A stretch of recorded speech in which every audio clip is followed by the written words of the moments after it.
Hello students, welcome to my channel exclusive geography. একাদশ শ্রেণীর first semester পরীক্ষার জন্য আমরা রায়ান মার্টিনের প্রশ্নবিচিত্রা থেকে জিওগ্রাফি সাবজেক্টের ওপরে যে সমস্ত মডেল কোশ্চেন পেপারগুলো প্র্যাকটিস করছি, আজ তোমাদের জন্য নিয়ে এসেছি মডেল কোশ্চেন পেপার 11-এর সম্পূর্ণ সমাধান। তাহলে চলো আমরা দেখে নিই মডেল কোশ্চেন পেপার 11-এ কী কী প্রশ্ন এসেছে। Model question paper 11, Bongaon high school, HS. সঠিক উত্তরটি নির্বাচন করো। প্রথম প্রশ্ন, জিওগ্রাফি শব্দটি সর্বপ্রথম ব্যবহার করেন A Copernicus, B Herodotus, C Carl Ritter, D Eratosthenes. Geography শব্দটি প্রথম ব্যবহার করেন অপশান ডি এরাটোস্থেনিস। প্রশ্ন 2, পৃথিবীর উৎপত্তি সম্পর্কে সর্বপ্রথম মতবাদটি দিয়েছেন A Laplace, B Jeans, C Newton, D Kant. পৃথিবীর উৎপত্তি সংক্রান্ত সর্বপ্রথম মতবাদটি দিয়েছেন অপশান ডি কান্ট। প্রশ্ন 3, মহাদেশগুলি প্রধানত কোন শিলায় গঠিত? A granite, B basalt, C dolomite, D dolerite. মহাদেশগুলি প্রধানত অপশান এ গ্রানাইট শিলায় গঠিত। প্রশ্ন 4, ভূত্বকের শিয়াল ও সীমাস্তরের মাঝে যে বিযুক্তি রেখা অবস্থিত তার নাম হল এ মোহ বিযুক্তি, বি রেপিত্তি বিযুক্তি, সি গুটেনবার্গ বিযুক্তি, ডি কনরাড বিযুক্তি রেখা। ভূত্বকের শিয়াল ও সীমাস্তরের মাঝে রয়েছে অপশান ডি কনরাড বিযুক্তি রেখা। প্রশ্ন 5, বিবৃতি।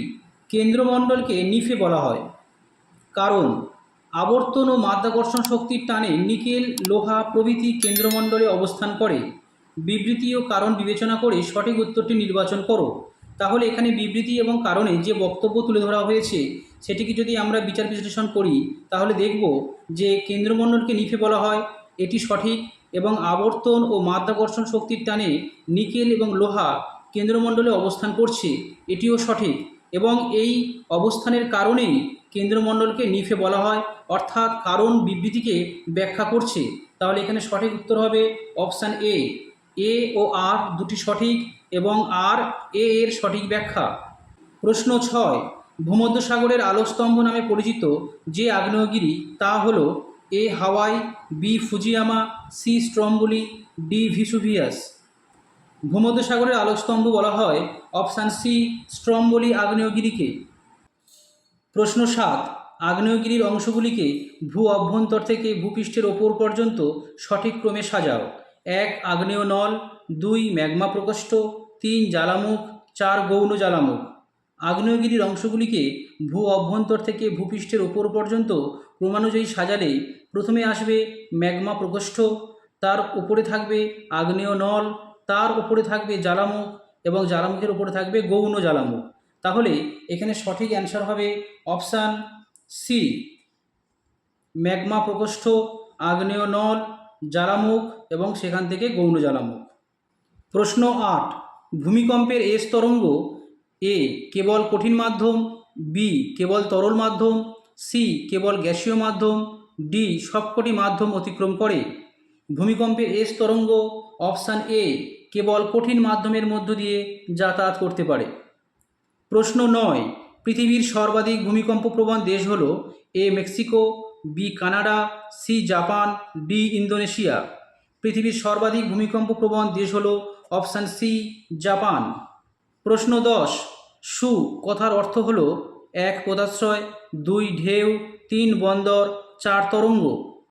সু কথার অর্থ হল পোতাশ্রয় এবং বন্দর, তাই এখানে সঠিক উত্তর হবে 1 ও 3 ঠিক, 2 এবং 4 ভুল, অর্থাৎ অপশান বি।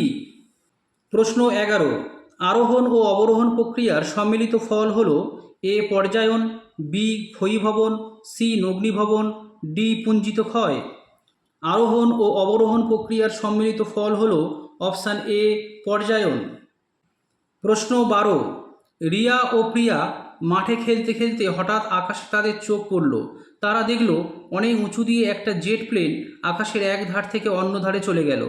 রিয়া প্রিয়াকে প্রশ্ন করল, বলতো এটা বায়ুমণ্ডলের কোন স্তর যেখান দিয়ে এরোপ্লেন চলাচল করতে পারে না কিন্তু জেট প্লেন চলাচল করতে পারে?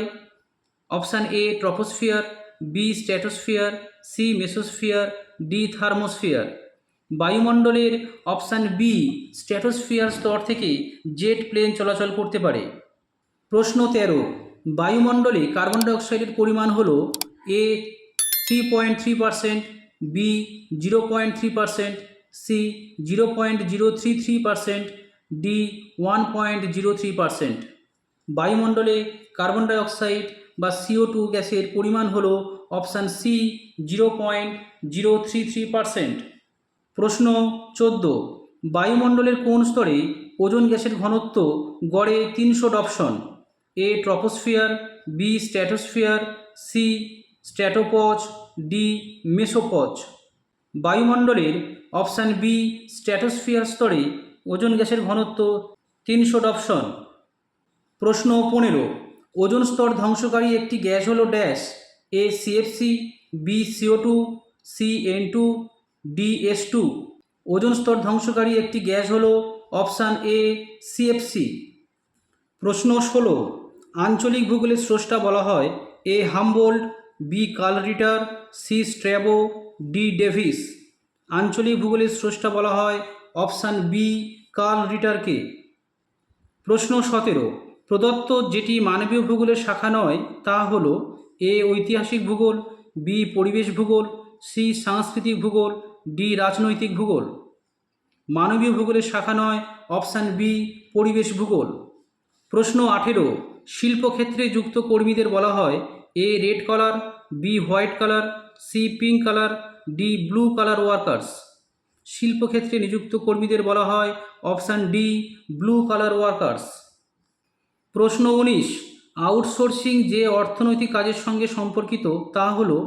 এ প্রথম, বি দ্বিতীয়, সি তৃতীয়, ডি চতুর্থ। আউটসোর্সিং অপশান ডি চতুর্থ শ্রেণীর অর্থনৈতিক কাজের সঙ্গে সম্পর্কিত। প্রশ্ন 20, তৃতীয় স্তরের অর্থনৈতিক ক্রিয়াকলাপের উদাহরণ হল? এ তুলা চাষ, বি বস্ত্র উৎপাদন, সি পরিবহন, ডি নীতি নির্ধারণ। তৃতীয় স্তরের অর্থনৈতিক ক্রিয়াকলাপের উদাহরণ হল অপশান সি পরিবহন। প্রশ্ন 21, নিচের স্তম্ভ দুটি মিলিয়ে সঠিক উত্তরটি নির্বাচন করো। একদিকে রয়েছে অঞ্চল এবং অপর দিকে রয়েছে প্রতিপালিত পশু। এখানে যে 4টি অঞ্চলকে উল্লেখ করা হয়েছে এবং সেই 4টি অঞ্চলে কোন কোন প্রতিপালিত পশু রয়েছে তাদের মধ্যে আমাদের একটি সম্পর্ক নির্বাচন করতে হবে। প্রথমে রয়েছে নাতিশীতোষ্ণ অঞ্চল, যার সঠিক উত্তর হবে মেষ। দ্বিতীয় রয়েছে উষ্ণ মরু অঞ্চল, উট। 3 রয়েছে শীতল তুন্দ্রা অঞ্চল, বলগা হরিণ। এবং 4 রয়েছে পার্বত্য অঞ্চল, চমড়ি গাই। তাহলে এখানে সঠিক অপশান হবে অপশান বি। প্রশ্ন 22, ট্রাক ফার্মিং যে কৃষি প্রণালীকে নির্দেশ করে তা হল? এ মিশ্র কৃষি, বি ব্যাপক কৃষি, সি উদ্যান কৃষি, ডি নিবিড় কৃষি। ট্রাক ফার্মিং অপশান সি উদ্যান কৃষিকে নির্দেশ করে। প্রশ্ন 23, দক্ষিণ ও দক্ষিণ পূর্ব এশিয়ার জনবহুল দেশগুলিতে কোন পদ্ধতিতে কৃষিকাজ হয়? এ ব্যাপক, বি নিবিড়, সি বাগিচা, ডি বাজার ভিত্তিক। দক্ষিণ এবং দক্ষিণ পূর্ব এশিয়ার জনবহুল দেশগুলিতে অপশান বি নিবিড় পদ্ধতিতে কৃষিকাজ করা হয়। প্রশ্ন 24, আখ উৎপাদনে বিশ্বে প্রথম স্থান অধিকার করে? A Bharat, B Chile, C Brazil, D Canada. আখ উৎপাদনে বিশ্বে প্রথম স্থান অধিকার করে অপশান সি ব্রাজিল। প্রশ্ন 25, ব্রাজিলের কফি বাগিচাগুলি যে নামে পরিচিত তা হল? এ ফাজেন্ডা, বি মিল্পা, সি রোকা, ডি ওলং।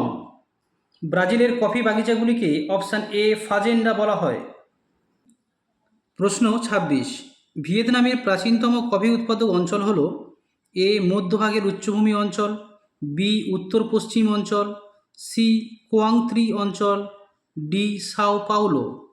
ভিয়েতনামের প্রাচীনতম কফি উৎপাদক অঞ্চলটি হল অপশান বি উত্তর পশ্চিম অঞ্চল। প্রশ্ন 27, একটি অধাতব খনিজের উদাহরণ হল? এ অভ্র, B manganese, C bauxite, D তামা। একটি অধাতব খনিজের উদাহরণ হল অপশান এ অভ্র। প্রশ্ন 28, ভারত ও চীনের মধ্যে অবস্থিত সীমারেখার নাম? A Radcliffe line, B McMahon line, C Durand line, D সুচার লাইন। ভারত ও চীনের মধ্যবর্তী সীমারেখার নাম হল অপশান বি ম্যাকমোহন লাইন।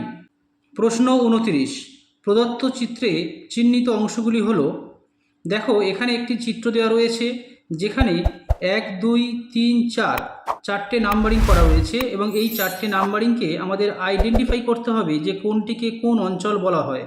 তো এখানে যে চারটি অপশান রয়েছে এই চারটি অপশানের মধ্যে সঠিক অপশান হবে অপশান সি, কারণ হিমালয়ের যে পাদদেশীয় অঞ্চল রয়েছে তাকে আমরা বলি ভাবর, ভাবরের পরবর্তী যে অঞ্চল রয়েছে তাকে বলা হয় তরাই এবং নদীর তীরবর্তী যে অঞ্চল রয়েছে তাকে বলা হয় খাদার অর্থাৎ নবীন পলিযুক্ত অঞ্চল এবং খাদারের দূরবর্তী অঞ্চলের যে পলিসমৃদ্ধ অঞ্চল রয়েছে প্রাচীন পলি তাকে বলা হয় ভাঙর। তাহলে একে হবে ভাবর, 2 তরাই, 3 ভাঙর এবং 4 খাদার। প্রশ্ন 30, মালাবার উপকূলের বালিয়াড়িকে বলে A barchan, B teris, C loess, D pediplain. Malabar উপকূলের বালিয়াড়িকে বলা হয় অপশান বি থেরিস। প্রশ্ন 31, ভারতীয় মালভূমির সর্বোচ্চ শৃঙ্গটি হল A Armakonda, B Parasnath, C Doddabetta, D Anamudi. ভারতীয় মালভূমির সর্বোচ্চ শৃঙ্গটি হল অপশান ডি আনাইমুদি। প্রশ্ন 32, নিচের ভুল জোড়াটি নির্বাচন করো। এ জজিলা, শ্রীনগর ও লেহ, বি বানিহাল, জম্মু ও কাশ্মীর, সি বানিহাল, সিকিম ও তিব্বতের চুম্বি উপত্যকা, ডি পীর পাঞ্জাল, জম্মু ও কাশ্মীর। এখানে যে চারটি অপশান রয়েছে এই চারটি অপশানের মধ্যে ভুল অপশানটি হলো অপশান বি বানিহাল, জম্মু ও কাশ্মীর। প্রশ্ন 33, একটি নিত্যবহ নদীর উদাহরণ হলো A Krishna, B Godavari, C Narmada, D Teesta. একটি নিত্যবহ নদীর উদাহরণ হলো অপশান ডি তিস্তা। প্রশ্ন 34, গোদাবরী ও কৃষ্ণা নদীর মাঝে অবস্থিত হ্রদের নাম A Pulicat, B Kolleru, C Chilka, D ভেম্বনাথ।